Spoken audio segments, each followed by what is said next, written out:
Welcome to NTD Newsroom. I'm Don Man. We are now 1 month into the government shutdown. Some areas are planning to use local funds to pay for food stamps. And President Trump is now calling for Republicans to slash the Senate's 60-vote threshold, a move Democrats tried during Biden's first 2 years. We discussed with the expert panel about if Republicans will use the so-called nuclear option and get rid of the filibuster and end the government shutdown. A Manhattan food pantry fills the gap as SNAP benefits are set to run out. Volunteers distribute food to New Yorkers in need. A potential terrorist attack averted. FBI Director Kash Patel says agents have arrested multiple subjects in Michigan. It's Halloween, but before the kids head out, a safety alert for parents. The top 5 hazards that send trick-or-treaters to the ER and how to avoid them.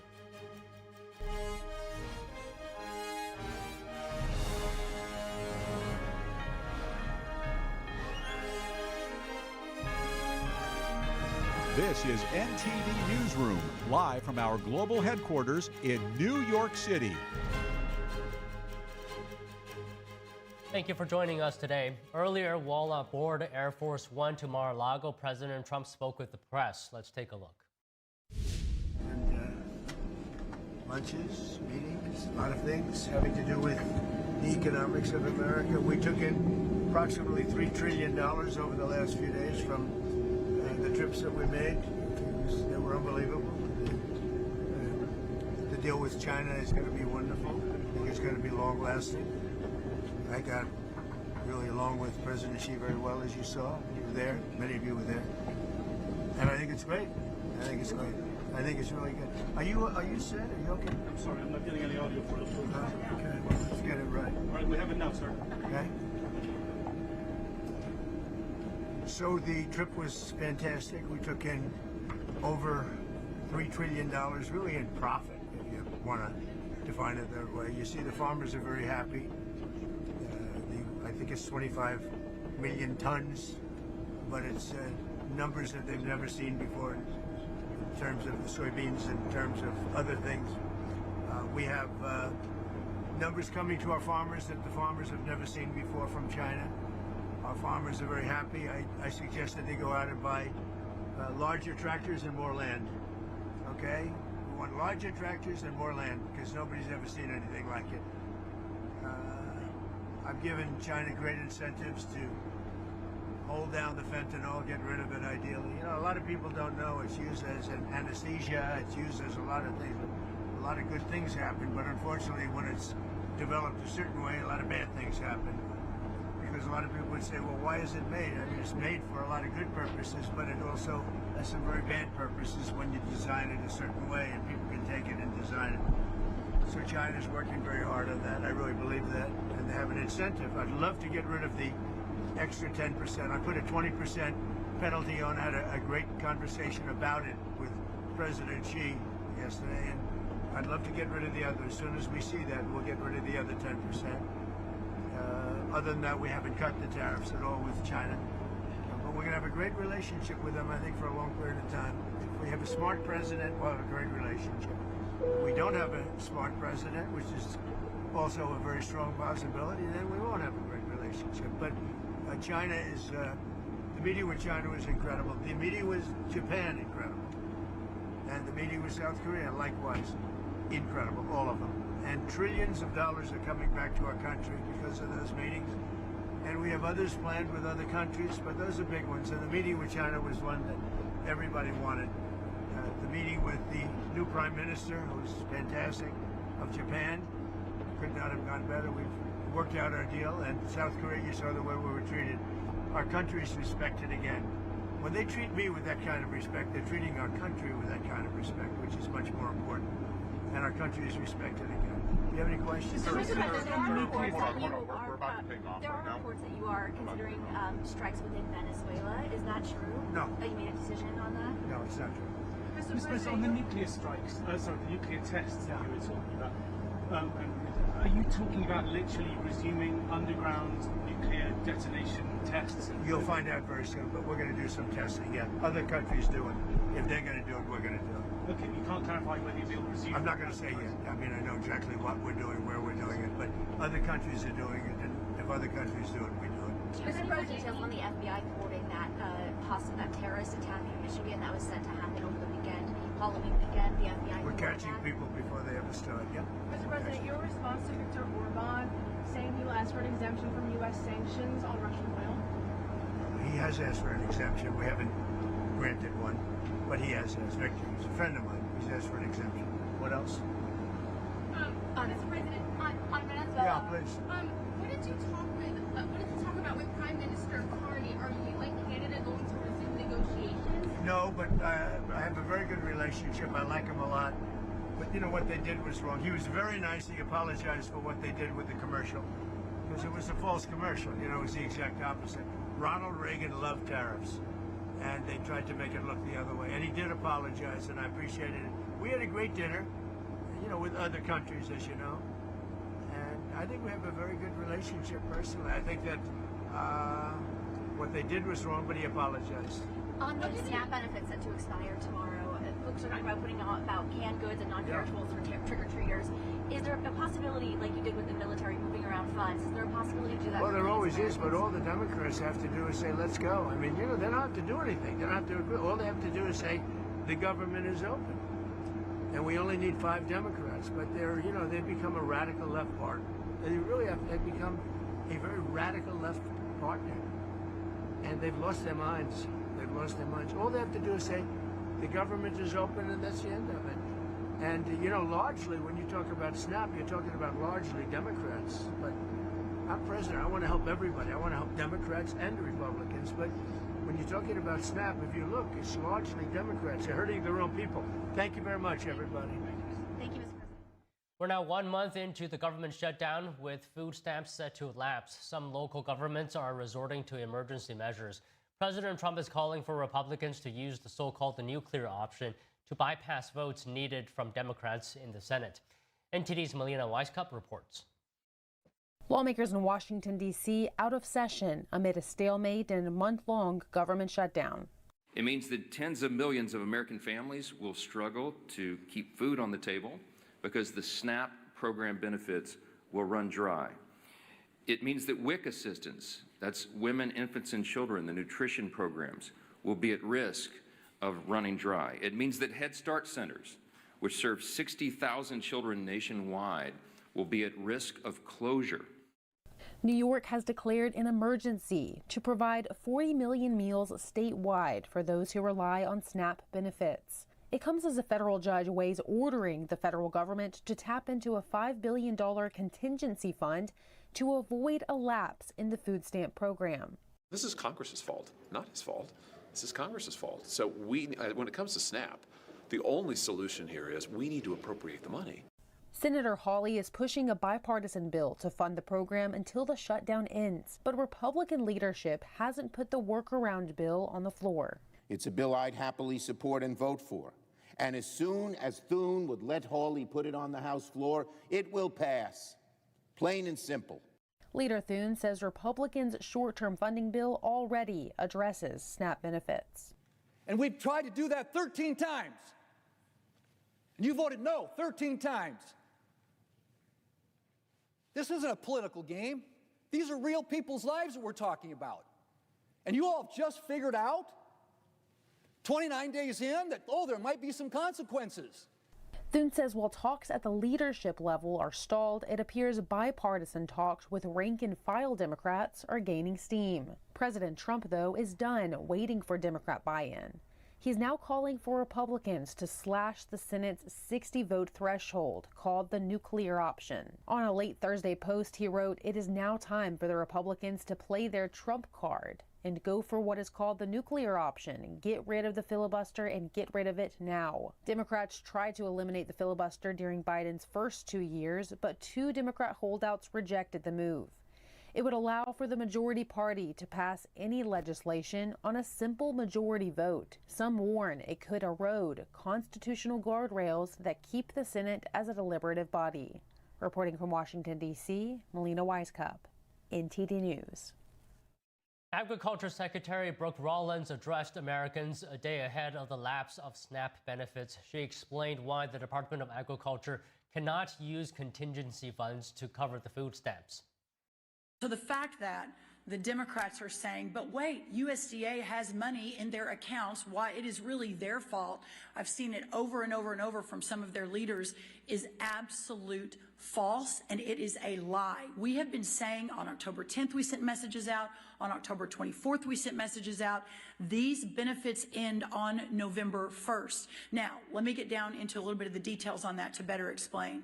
So there is a contingency fund at USDA, but that contingency fund, by the way, doesn't even cover, I think, half of the $9.2 billion that would be required for November SNAP, but it is only allowed to flow if the underlying program is funded. It's called a contingency fund, and by law, contingency fund can only flow when the underlying fund is flowing. So, for example, Rollins said her message to America is that the government is failing them right now, and poverty is not a red or blue issue. She also mentioned a silver lining that there is now a national conversation on the SNAP program. She noted that the cost of the SNAP program rose to new highs during the Biden administration. She said under President Trump, the USDA is making the program more accountable. She said they're stopping illegal immigrants from receiving benefits and rooting out fraud and abuse. Rollins called on Senate Democrats to vote for the continuing resolution and not to hold vulnerable families hostage. Democrats are holding out for extended Obamacare subsidies and walking back Medicaid cuts before agreeing to a short-term funding plan. The president's top economic advisor, Kevin Hassett, said the government shutdown is a negative for the economy. Hassett spoke to reporters at the White House this morning. The U.S. economy is very strong. We're looking at third quarter GDP that's close to 4% growth and, excuse the lots of wind. And I think that that's a momentum that will carry forward. The government shutdown is looking like it might reduce that number quite a bit, especially going into the fourth quarter. And but the momentum from all of President Trump's policies is really, really strong. President Trump has called for Senate Republicans to eliminate the filibuster to end the government shutdown. Joining us to discuss is Bart Marcoy, a former career diplomat, Energy Department official, and presidential campaign policy advisor. Now he's president of Marcoy Partners International Corporation. And we have Robin Byro, a Democratic strategist and former Obama regional campaign director. So good afternoon to you both. Now, before we get into the filibuster debate, news just broke moments ago in the SNAP case that the federal government has been ordered to use contingency funds for SNAP's food aid payments during the shutdown. So Bart, your initial reactions to this? Well, I see these courts, I see these judges making orders superseding the Constitution and superseding American law. It'll be interesting to see whether the administration appeals it. On the basis of principle, they ought to appeal it. On the basis of politics, they may decide not to. But the judge, he or she, has no authority to order that. You heard Secretary Rollins say, without a budget, we are not authorized by law to spend that money. It's not our money to spend until there is a budget. How a judge gets around that, I don't see. But the underlying political pressure, who knows? Who knows what they'll do with that? So Robin, any thoughts on that? There are 27 million people in the United States that use the SNAP program. Every $1 that's spent generates another $1.73 in GDP. So we've got to do this. Funds run out, as we all know, tomorrow. My kids go to school, and they go to school with children who largely receive those benefits. There's families right here in my community that will starve. We're hosting canned food drives. We're picking up tomorrow, in fact. So, we're trying to pick up the slack, but if we can find a way to legally use those funds from the contingency, I would love to do that so that American families don't suffer, Don. All right, so Bart, what do you think about this? For over 40 million Americans benefit from the federal food assistance. Do you think this situation highlights how perhaps fragile government assistance can be? And do you think has America become too reliant on government assistance as opposed to community bodies like local charities and churches? Yeah, this really, I think it's over 42 million Americans. It really points up the danger of relying on the government for things. When you rely on the government, then the government giveth and the government taketh away. And it is, people used to think that the government was the bedrock of stability and guarantees. And we see that it's not. We see the Democrats using the word leverage over and over and over, saying, this is our leverage, this is our only leverage. And they're leveraging the human suffering that Robin was just talking about. And when I was a kid, there was government relief available, but when you needed food, you went to a church, you went to your family, you went to your neighborhood association, and people gave, and people gave freely. And I mean, our church is working very hard to make sure that nobody goes hungry and trying to help fill in other expenses, utilities and rent and things like that. I think most churches have some sort of program to do that. We work hard at the local food bank to make sure that they're full. The demand on them is great, but the community around has risen and met the demand, and the shelves at the food bank are not empty in spite of this increased demand. So yeah, don't rely on the government. Find other charitable sectors. They're much more reliable. You know, Robin, I think Bart raises a good point there that do you think we need to put more emphasis on strengthening communities to help families overcome difficult times such as this? Yes, absolutely. And my church is also doing that. Like I said, my kids' Boy Scout troop is organizing a canned food drive tomorrow. I want to say to the viewers, donations of food and shelf-stable goods are certainly appreciated right now, but I spoke directly with some of our local area food banks. Their funding is actually affected directly because of the government shutdown. So they told me directly that what they need right now are financial donations. So please, by all means, Google your local food banks and help supplement some of their funding, because right now they're not receiving some of the government funds that they usually get to offset their own expenditures. But by all means, also fill up your little neighborhood food pantries. They're pretty much at every community. There's a little miniature food pantry somewhere in your neighborhood where people can just drive their cars up and pick out exactly whatever they need. So make sure that those shelves are stocked. Yes, just like Bart said, the government giveth and the government taketh away.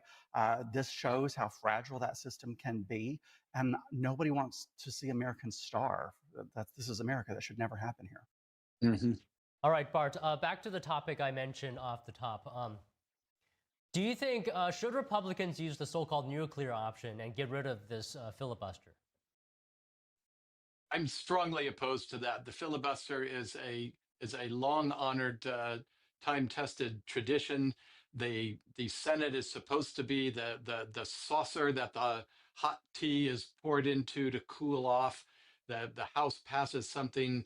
The Senate is where the minority party still exercises some element of control, a great deal of control, to avoid the kind of excesses that you see in some parliamentary systems in Europe. That when the minority party gets a veto, as they have now, as the Democrats have now, even though it irritates me, even though it enrages me, I still want that. I want that veto power to remain. I want there to be a 60-vote margin necessary for anything big, and there's nothing bigger than a budget. We know how to get the budget passed. We call your senators, your Democrat senators. The Republicans have all voted 13 times for a budget. Call your Democrat senators and say, enough with the politics. Open the government, fund the government, vote for the budget. That's how we're supposed to be able to change things. Don't abolish the filibuster. That's my opinion. Okay, so Robin, how do you feel about the 60-vote threshold? Bart, I'm literally going to be stealing your talking points about this and using them on my next segment, because that is exactly how I feel. Thank you so much. You made my life easier. You're welcome to them, Robin. Yeah, exactly. We were in this position as Democrats, and I disagreed with my party then wanting to use the nuclear option at that time during Biden's first 2 years. And if I were, in a representative right now elected, I would still feel strongly, just like Bart said, that we need to preserve the filibuster. It exists for a good reason. Yes, I'm extremely irritated with what's going on right now. I don't like that politics are being played in times like this. It's been over a month. This is getting to be ridiculous. But I think there are ways that we can negotiate some things out here. There's one thing right away. There's a so-called poison pill in this bill whereby the President of the United States would not have to abide by lower court orders if this bill were to pass. I think that needs to go because we wouldn't want, I'm sure Republicans would not want that used against them if they lose power in 2028 and a Democratic president then has the ability to not abide by court orders. There are things like that. Let's get rid of that, see if there's any wiggle room here where we can negotiate because we've got to do something. We're in gridlock. All right, so Bart, you made your position very clear, but how do you respond to President Trump saying if Republicans don't do it now, Democrats will just do it in the first day they take office? They might, and we can't control that. They have done it before.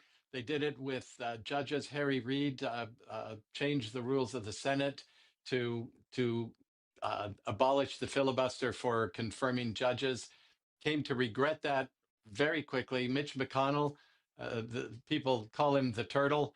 I got to say, I've had my differences with Mitch McConnell, but he sure was right. He said, "You're probably going to regret that, and it'll probably be sooner than you think." And boy, was he right. A year and a half later, President Trump was in office, and he nominated 3 Supreme Court justices that went through on a majority vote.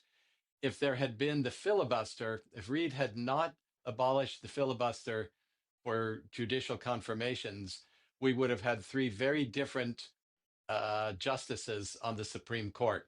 I'm glad they're there. I like having them there. I think they're restoring a balance to the court. But yeah, the Democrats might do it, but we can't stop them. We can stop ourselves from doing it. And you start on that slope where each side is doing it every time they have control, and then it becomes a very slippery slope. So Robin, you and Bart are very much aligned on this issue, so let me play the devil's advocate's part. What do you say to the argument that the filibuster is often used as an obstruction tool? It exists for a reason. Yes, it is used as an obstruction tool. We saw that, like I said, in President Biden's first 2 years. And it's necessary because just like Bart said, sometimes there's legislation that gets through the House that just doesn't really, it's not what's needed. The Senate exists as a stopgap measure to prevent bad legislation going through. Without that, I'm just worried that without checks and balances in place, what might get passed that certainly I, as a Democrat, wouldn't want a Republican majority getting passed through right now. And vice versa, I'm sure that Republicans wouldn't want that if the tables were turned and Democrats had majority control in a couple of years. So no, you start messing with this and you're going to come to regret it, just like Bart said Mitch McConnell cautioned about.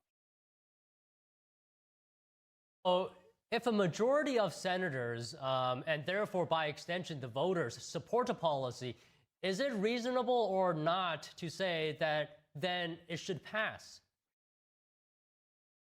It's reasonable. It's reasonable to say that, but that's how you get it through the House of Representatives, who have to answer to the voters every 2 years. And they have to be more responsive to the immediate desire of the voters. Only a third of the Senate is up for re-election every 2 years. They have 6-year terms, and they have time for the voters to reflect and to say, you know what, it was 6 years ago and I'm still mad and I'm going to get that SOB out of office. Or to say, wow, 6 years ago, I thought what I really wanted was for that legislation to pass. I am so glad that it didn't pass. I'm so glad that the Senate had to argue more, debate more, negotiate more, and come up with a compromise more, because what we ended up with is not dangerous, and it is what we needed. That's the point of it. The founders of the nation and the people who first wrote these rules were trying to avoid the wildfire of populist notion of demagoguery that could sweep a nation and really burn it up. They were trying to say, let's slow down, cool down, think this over, and at least 2/3 of the Senate have 4 years or 6 years to convince the voters that what they did was right. You're supposed to negotiate in the Senate far more than you are in the House. That's what makes this current stalemate so discouraging. Okay, Robin, I'll give you the final thought here. Anything you would like to add? How long do you think this shutdown could continue before one side blinks first? I really hope not much longer. I hope not longer than a week or so, Don. I would also, Bart urged you to call your Democratic representatives. I would also urge people to call their Republican ones.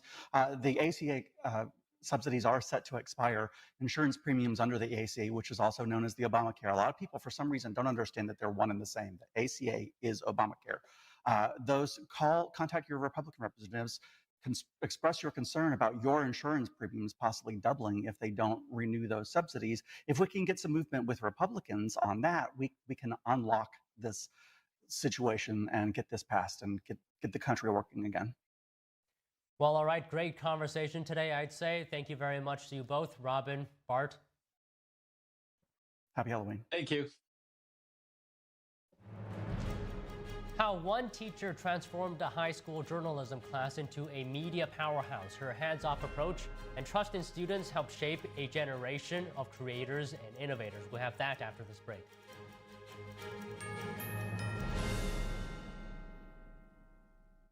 Election season is back.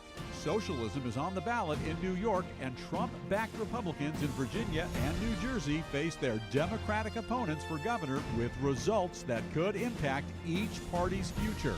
Watch these key races and more during our live special coverage with live data analysis and on-the-ground teams. Join NTD's Steve Lance and Tiffany Meyer on Election 2025, Tuesday at 7 p.m. Eastern, only on NTD.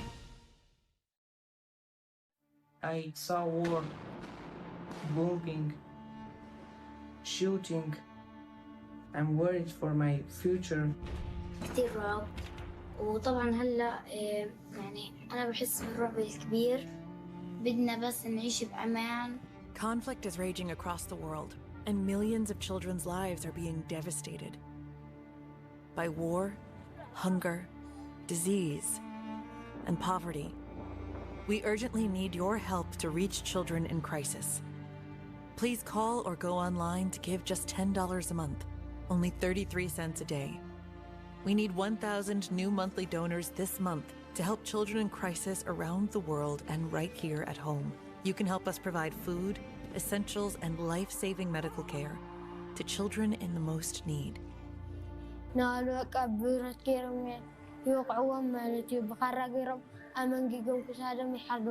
من حريتنا يعني بدنا نعيش زي كل الأطفال بدنا نعيش بحرية وأمان. In the darkest times, children suffer the most. You can help by calling right now and giving just $10 a month. All we need are 1,000 monthly donors. Please call or go online now.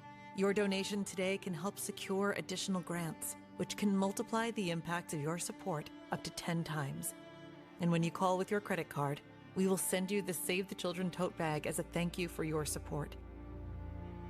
وعيت على هاي الدنيا القصف والنزوح والخيمة. أتمنى نعود على بلادنا شايفين لك إنه هذا مستحيل. Your small monthly donation of just $10 could be the reason a child in crisis survives. Show them they're not alone. Please call or go online to givetosave.org to help save lives. According to ancient Chinese medicine, purslane is considered a medicinal herb and is used to help lower cholesterol, improve vascular functions, and prevent diabetes. Perilla seeds can nourish the lungs and spleen. It is used to treat asthma and improve pulmonary functions. Puritang green vegetable omega-3 is made from purslane and perilla seeds from Hwangmae Mountain in South Korea. It contains over 90% of omega-3, 6, 7, and 9, the highest concentration possible without chemical additives. The soft gel is made of natural seaweed. It is 100% organic and vegan. Both adults and children can take it with peace of mind. Ancient recipes were passed down from heaven to bring prosperity and longevity. Puritang green vegetable omega-3.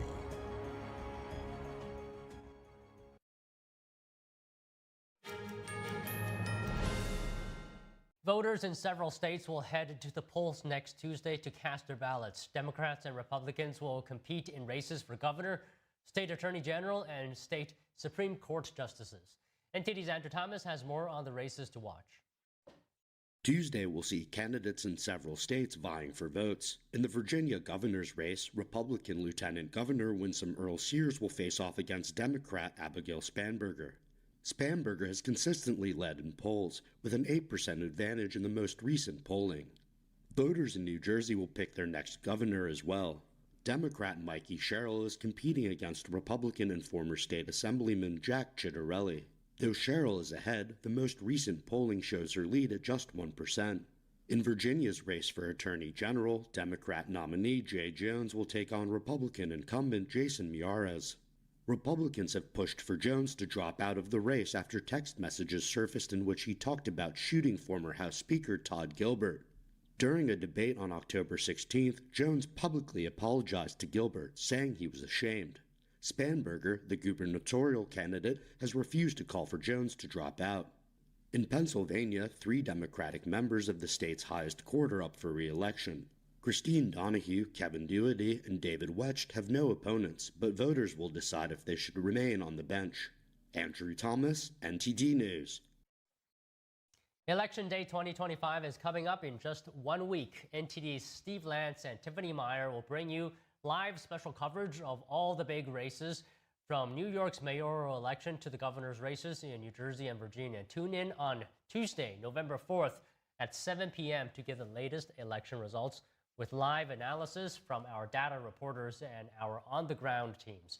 That's Tuesday, November 4th, starting 7 p.m. only here on NTD. Don't miss it. A JetBlue flight made an emergency landing in Tampa yesterday after suffering a flight control issue. The passenger jet was en route from Cancun, Mexico to New Jersey. JetBlue and the FAA said the plane made a sudden drop in altitude, resulting in injuries to some passengers. Some were evacuated by medical personnel at the airport. Those needing more care were taken to the hospital. The airline did not disclose the number of injured or the severity of their injuries. Local media quoted Tampa Fire Rescue as saying about 15 to 20 people were taken with non-life-threatening injuries. The FAA is investigating the incident. The Department of Transportation says it's taking aggressive new action to remove unqualified and illegal drug drivers, or rather truck drivers, from America's roads. Transportation Secretary Sean Duffy warned states yesterday that refusing to comply could mean millions lost in federal funding. Here are the details. Speaking in Washington, Transportation Secretary Sean Duffy announced what he called a crackdown on non-domiciled commercial driver's licenses, those typically issued to foreigners operating in the U.S. on work permits. He said his department found many of them have been issued unlawfully. For example, it would look like a foreigner has a work permit that expires on one date, but the commercial driver's license would not have an expiration date. He also said some states have been issuing CDLs to illegal immigrants. So you have an illegal alien, a foreigner, who might have a work permit, but they're getting a commercial driver's license that indicates that they're a U.S. citizen. Duffy said his department has already pulled $40 million from California and could withhold even more if the state refuses to follow federal rules requiring English proficiency and proper documentation. California is less than cooperative, and we're in the process of going through a review, and we have the opportunity to pull $160 million of additional dollars from the state of California. A spokesperson for the California Department of Motor Vehicles said earlier that the Trump administration has no legitimate basis to withhold funds. Secretary Duffy also said the DOT is working with Homeland Security to find and remove unqualified drivers from the roads. It's a partnership that you see from government, secretary to secretary, because President Trump has indicated he wants us all to work together. We are not working in silos. We're working as one federal government. One complaint that has emerged over the years is that there simply aren't enough U.S. citizens who want to work as commercial truck drivers. Several companies have reported a shortage of people wanting to take long-haul jobs. Duffy dismissed these claims, saying illegal labor is actually driving down pay and affecting safety. There's a lot of Americans who want to get behind the wheel of a big rig. These are, and have been, really great paying jobs. But when you will bring someone in who doesn't have a driver's license, they'll drive that truck for a much lower rate. Duffy says the DOT will continue to pressure states and CDL schools. He said his department's review of illegally issued CDLs is almost at a close, adding that many states have been willing to comply. Former FBI Director James Comey is asking a federal judge to throw out 2 criminal charges accusing him of lying to Congress. Comey's attorneys argue his 2020 Senate testimony was truthful. They say the questions posed by Senator Ted Cruz were fundamentally ambiguous. In their filing, they say Cruz's lengthy and confusing questioning could not serve as the basis for a false statement charge, adding that Comey's responses were literally true. The Justice Department indicted Comey in September on counts of making a false statement and obstruction, both of which carry potential prison time. Comey has also accused the Trump administration of pursuing a politically motivated prosecution and using an improperly appointed prosecutor. The government shutdown is just a few days away from breaking the previous longest shutdown record of 35 days. Joining us to discuss is Nathan Wooster, national political reporter at the Epoch Times. So Nathan, good afternoon. President Trump urges Senate Republicans to end the filibuster. House Speaker Mike Johnson responded to that with some reluctance. Can you tell us more about the response to ending the filibuster? Sure, and I should say Johnson has now been joined by the Senate Majority Leader, John Thune, as well as the Senate Majority Whip, John Barrasso. We're seeing a pretty consistent theme here. Defense of the filibuster, generally along the lines that this has proven to be a durable institution that protects the minority, whoever it happens to be, and really ensures that the Senate remains a forum for discussion. This is something that we've heard consistently, despite in recent weeks chatter from some Senate Republicans and also from John Fetterman about the desire to create some sort of a carve-out, something that would allow this continuing resolution to fund the government to make it across the line. So Nathan, on the flip side, what is the level of support for this right now? Well, it's interesting. As I said, John Fetterman, he has come out as someone very much in favor of it. You also have some of the more conservative House Freedom Caucus people in the House who are defending it. It should be emphasized that they, like Johnson, really have no say when it comes to the filibuster because that is a Senate matter. But just recently, Chip Roy, he, in a press conference with reporters, stressed that he feels there should be something to ensure that the 60-vote threshold is not an issue just for, say, funding the government. And it should be noted that when it comes to this particular bill, the Republicans have managed to get 3 senators who caucus with Democrats, including Fetterman, but they have not been able to hit that 60-vote threshold. And thus, the shutdown, this lapse in government funding, has continued to drag on for weeks. So Nathan, all things considered, let me ask you this. What's easier in your mind for ending the shutdown for Republicans, getting 5 votes or ending the filibuster? Well, this past week, it has seemed as though chatter was picking up. Some of that has to do with some major deadlines coming up. The potential, at least, for SNAP benefits, food stamps to stop flowing to 40+ million Americans is the big one. Although a judge has just ruled that the USDA must disperse funds, so we'll see how that plays out. And also the beginning of open enrollment for insurance when Americans could be looking at potentially much higher premiums. The big issue for Democrats has been an attempt to negotiate the Obamacare or ACA premium tax subsidies, which Republicans say that they can do just as soon as the government is reopened. So I think looking right now at the state of play, getting those 5 votes, that seems more plausible than a change to the filibuster. Certainly now that we have proposal to increase healthcare spending. Yes, so at the very beginning of this shutdown drama, we had these competing bills, both appearing quite frequently for votes. The Republican Continuing Resolution, or CR, this would basically maintain current funding, which Rand Paul and Thomas Massie, two more libertarian-leaning Republicans, they objected to that. They said that this is the maintenance of Biden-era funding. And by contrast, the Democrats' bill, that would address those ACA subsidies, along with other issues on health care, Medicaid, for example. And Republicans can look at that and they can say accurately that this would roll back many of the things that they accomplished over the summer through their reconciliation bill, which, of course, by its very nature as a reconciliation bill, it was just a product of Republicans negotiating with Republicans. It was a mechanism, essentially, for Republicans to be able to get something across the line in the Senate with a simple majority, rather than having the sort of partisan standoff that we're seeing right now between the GOP and the Democrats. So, Nathan, can I ask you, what is the most pressing matter right now, or matters, that's creating urgency, pushing lawmakers to get the government open? Well, there are a few things. I mentioned SNAP and the open enrollment period for health insurance, but two others would be air traffic control. Just recently, air traffic controllers received a $0 paycheck. And so understandably, many of them are going absent. They're working other jobs to put food on their tables. And that's driving a lot of flight cancellations and delays. And certainly if the shutdown continues through Thanksgiving, we could see a real fiasco at the nation's airports, along with concerns over safety. And then aside from that, military pay, there's remained a bit of a question mark over that. Vice President Vance just recently said that the military's payday, which is in fact the 31st, is going to be met this time. But Treasury Secretary Scott Bessent, he recently cautioned that given what they have been able to do so far, they could run out of funds. They could be unable to pay the troops at the November 15th pay date. So those are two other big factors to keep an eye on. Okay, so in regards to SNAP, will the Department of Agriculture use contingency funds to keep SNAP running? We just got news that the federal government has been ordered to do so. Yes, and this was a big point of contention between Democrats and Republicans.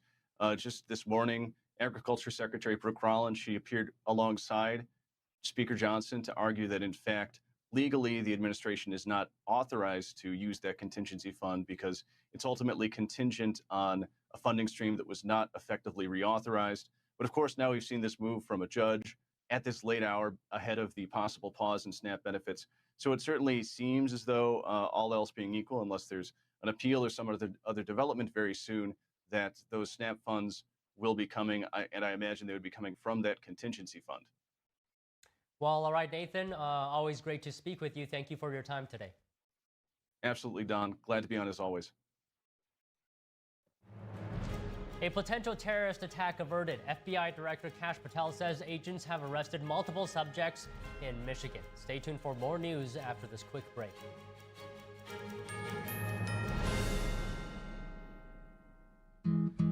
Where did the time go? Somehow I lost all those years. Where did the time go? I don't know how I got here. Or how did I get here?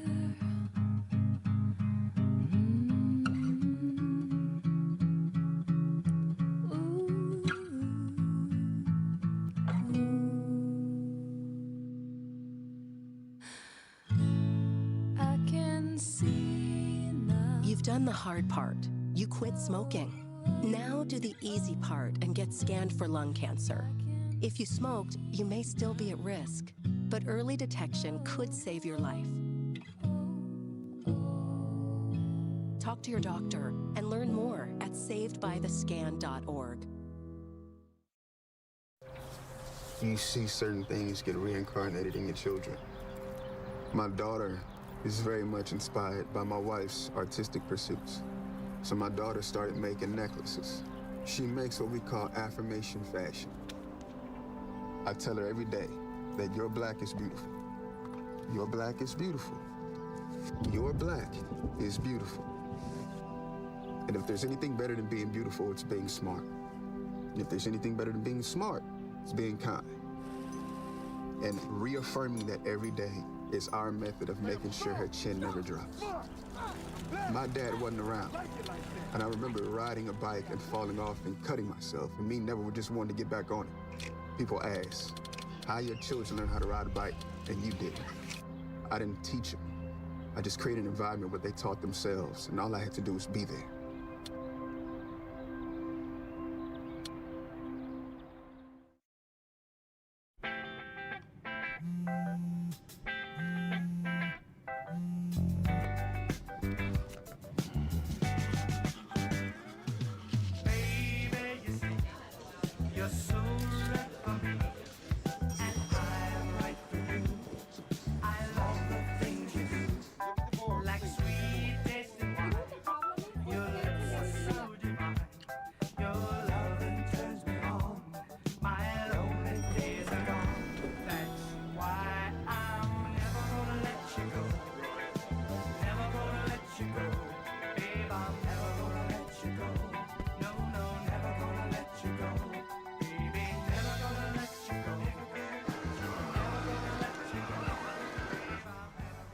Here you go.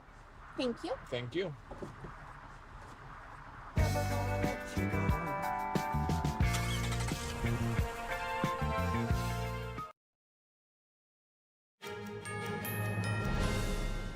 Earlier this afternoon, President Trump arrived in Palm Beach, Florida, and talked to the media briefly. Let's take a look at what he said.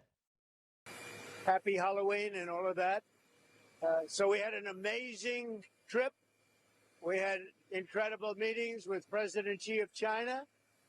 As you know, with the brilliant new Prime Minister of Japan, we just had a great time. And with the President of South Korea, we had an amazing journey. We also saw a lot of other countries.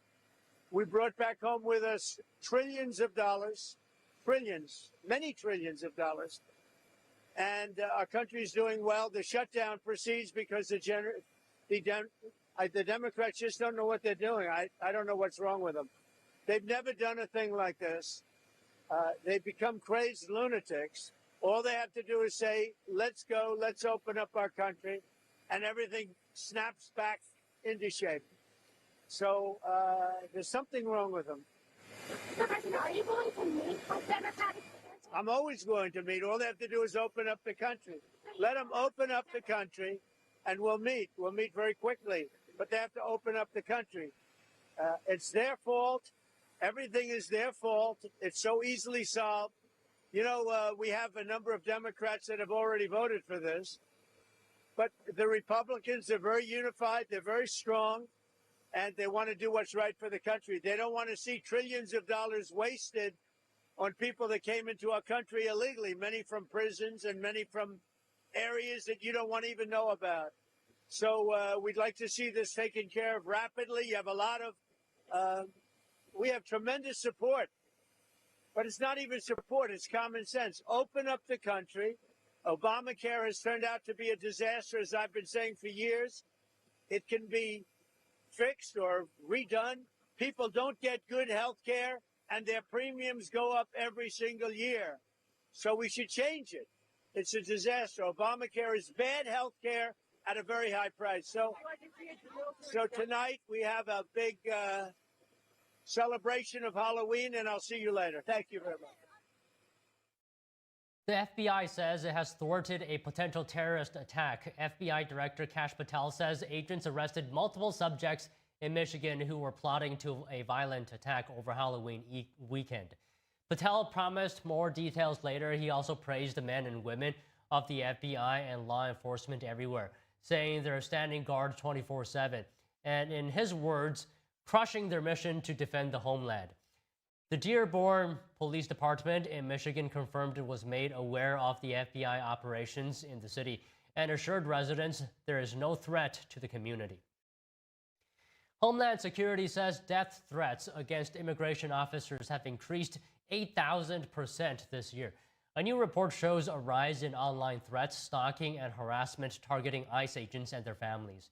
The DHS says they arrested an illegal immigrant living in Dallas earlier this month for posting a video on TikTok allegedly offering $10,000 for the murder of ICE agents. Other incidents include threatening phone calls and social media posts against officers and their spouses. DHS Assistant Secretary Tricia McLaughlin says political rhetoric demonizing ICE agents has contributed to the surge in violent threats and assaults. The White House says critics have likened ICE agents to the Gestapo and the secret police. Meanwhile, Homeland Security Secretary Kristi Noem says ICE will not pause operations on Halloween. That's in response to a request from Illinois Governor J.B. Pritzker. Kristi Noem was asked about Governor J.B. Pritzker's demand about pausing ICE operations for Halloween. She did reply with a very non-hesitant no. Here's some of what she said. The fact that Governor Pritzker is asking for that is shameful. And I think unfortunate that he doesn't recognize how important the work is that we do to make sure we're bringing criminals to justice and getting them off our streets, especially when we're going to send all of our kiddos out on the streets and going to events and enjoying the holiday season. And on Thursday morning, J.B. Pritzker made this a focus of a press conference about not having ICE operating on Halloween. Here's some of what Pritzker had to say. No child in America should have to go trick-or-treating in fear that they might be confronted with armed federal agents and have to inhale tear gas. I honestly can't even believe that I have to make this plea.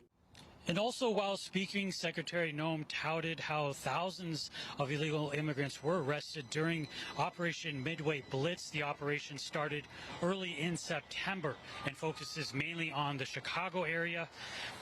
Here's Kristi Noem commenting on that as well. Since the beginning of Midway Blitz, ICE and CBP and our state partners have arrested more than 3,000 illegal aliens, including rapists, murderers, and gang members that have been brought to justice. And listen, we don't want any of these individuals out on our roads, and we don't want them in our communities, and we especially don't want them behind the wheel of an 18-wheeler when they can't speak our language, they don't understand our laws. Noem also highlighted how the department is cracking down on illegal immigrant drivers, especially those that drive commercial trucks. Secretary of War Pete Hegseth today met his counterparts from several countries, including China and India, on the sidelines of the ASEAN Defense Summit. The face-to-face sit-downs in Malaysia comes as Washington seeks to boost regional security ties. Here's Hegseth. And we don't seek confrontation, but of course we're ready to protect our interests, individually and mutually. And that's why we're publicly announcing the Task Force Philippines here with you today, which will be another step in our cooperation. Okay. I'll just say real quick, I want to express the gratitude to the Minister Singh, for his time, for the partnership we have with India. It's one of the most consequential, the U.S.-Indian relationship in the world. And our strategic alignment is built on shared interests, on mutual trust, and a commitment to a secure and prosperous Indo-Pacific, which is precisely the conversation we had. It was the world's oldest democracy and the world's largest. And this new 10-year defense framework, which we signed, is ambitious. It's a Hegseth called the 10-year defense cooperation with India framework a cornerstone for regional stability and deterrence. On China, Hegseth said on X that he told Beijing's representative the U.S. would stoutly defend its interests and maintain the balance of power in the Indo-Pacific. He also voiced concern about Chinese activities in the South China Sea and around Taiwan. The Philippines and the United States have formed a new joint task force to strengthen cooperation and increase military readiness. Its area of operation will also include the South China Sea. President Donald Trump has announced a change at the White House. The president took to Truth Social to show off the renovation. Trump posted, quote, "I renovated the Lincoln bathroom in the White House. It was renovated in the 1940s in an Art Deco green tile style, which was totally inappropriate for the Lincoln era." The president posted photos showing the change. Trump said, quote, "I did it in black and white polished statuary marble. This was very appropriate for the time of Abraham Lincoln, and in fact, could be the marble that was originally there." The announcement comes as other renovations are underway at the White House, including the construction of a new ballroom. It's a fun and frightful day, but Halloween can also be dangerous for little ghosts and goblins. Today, we have 5 dangers to avoid to keep trick-or-treaters safe tonight. Take a look. It's a day filled with carved pumpkins, costumes, and candy. But before you head out this Halloween, make sure your trick-or-treaters stay safe. It can be dangerous for lots of different reasons. Dr. Manisha Agarwal with Children's Healthcare of Atlanta says there are 5 Halloween hazards to keep in mind today. First, costumes can cause a child to trip, so she says to make sure it fits properly, and if there's a mask, make sure the child can see through it. Second, nighttime visibility is a hazard, so make sure the trick-or-treater can be easily seen at night, even if their costume is dark. Think about adding reflective stickers and other designs that might make it easier for your child to be spotted by people who might be driving by. Third, being a pedestrian at night can also be dangerous. Agarwal says to stick to sidewalks, go over how to safely cross a road, and if there's a car, make eye contact with the driver before crossing. It's also really important to remind our older kids and teens to stay off their phones. Yes, distracted driving is a thing, but so is being a distracted pedestrian. Fourth, some candies can be a choking risk to young children, especially if they're running around. So Agarwal says to keep treats like hard candies away from little ones. And finally, watch out for cannabis, which can look like candy. It's really important to carefully check the labels of your child's candy or any other goodies they bring home. And according to Dr. Agarwal, all adults have a responsibility to keep kids safe from these Halloween hazards. If you're driving, slow down and look for children and think about the candy you're handing out to young trick-or-treaters.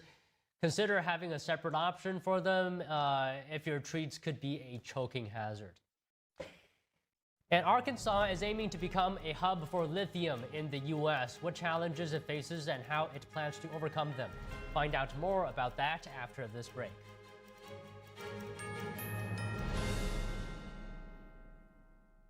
Election season is back.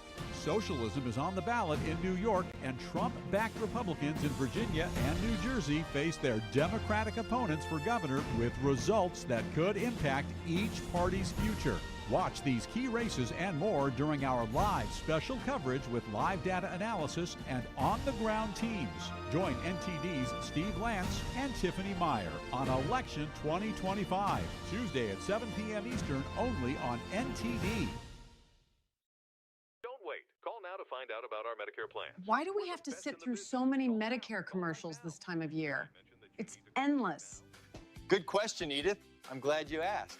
We see so many commercials this time of year because it's the only time, other than special circumstances, when Medicare recipients can change their plan for Part C. Original Medicare only covers Parts A and B, but a Medicare Advantage plan has additional benefits that Original Medicare doesn't offer. So now's the time to fill those spaces? That's right, Archie. And every year, there are changes to what benefits you may receive from your Part C plan. Call right now to find out what plan best suits your needs. It's easy, easy, don't delay. Pick up the phone and call today. Call now for your free Medicare review. 1-833-469-1754. 1-833-469-1754. You may now return to your regularly scheduled programming. Shop the Design Studio by Mathis Home for Black Friday savings on luxury designer furniture. Get factory authorized savings on all the top brands with heirloom quality pieces for every room in your house. Choose from our incredible in-stock selection or let our complimentary design staff help you create a custom look to match your own personal style for less than you ever imagined. Get unmatched luxury at the lowest prices of the year through Black Friday weekend at the Design Studio by Mathis Home. I trod on my glasses yesterday, and I had to pay up front for a new pair that I can't even pick up for another 10 days. So I looked for another way, and I found Select Specs. I ordered online. My new glasses just arrived this morning, and I can pay over the next few weeks. This is the way to buy glasses. See now, pay later with Select Specs. Next day delivery and deferred payment options, only at selectspecs.com. According to ancient Chinese medicine, Purslane is considered a medicinal herb and is used to help lower cholesterol, improve vascular functions, and